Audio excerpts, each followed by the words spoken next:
Hi friends, ఈ video నచ్చినట్లయితే like చేయండి, సబ్స్క్రైబ్ చేయండి.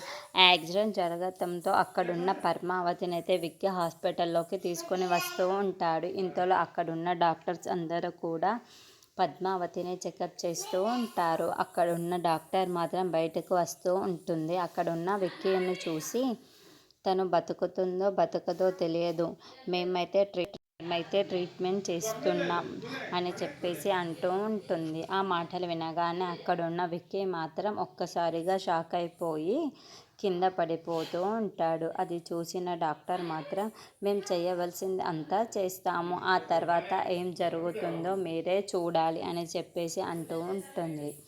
ఆ మాటలు వినగానే అక్కడున్న పద్మావతి మాత్రం తలుచుకుంటూ బాధపడుతూ ఉంటాడు.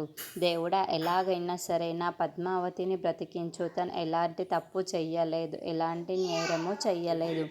తనకి ఎందుకు ఇంత శిక్ష విధించావు? ఎలాగైనా పద్మావతిని నాకు ఇచ్చేయి మళ్ళీ అని చెప్పేసి చాలా బాధపడుతూ ఏడుస్తూ అక్కడ పడిపోయి ఉంటాడు. ఇంతలో అక్కడున్న పద్మావతికి మాత్రం డాక్టర్స్ అయితే ట్రీట్మెంట్ చేస్తూ ఉంటారు.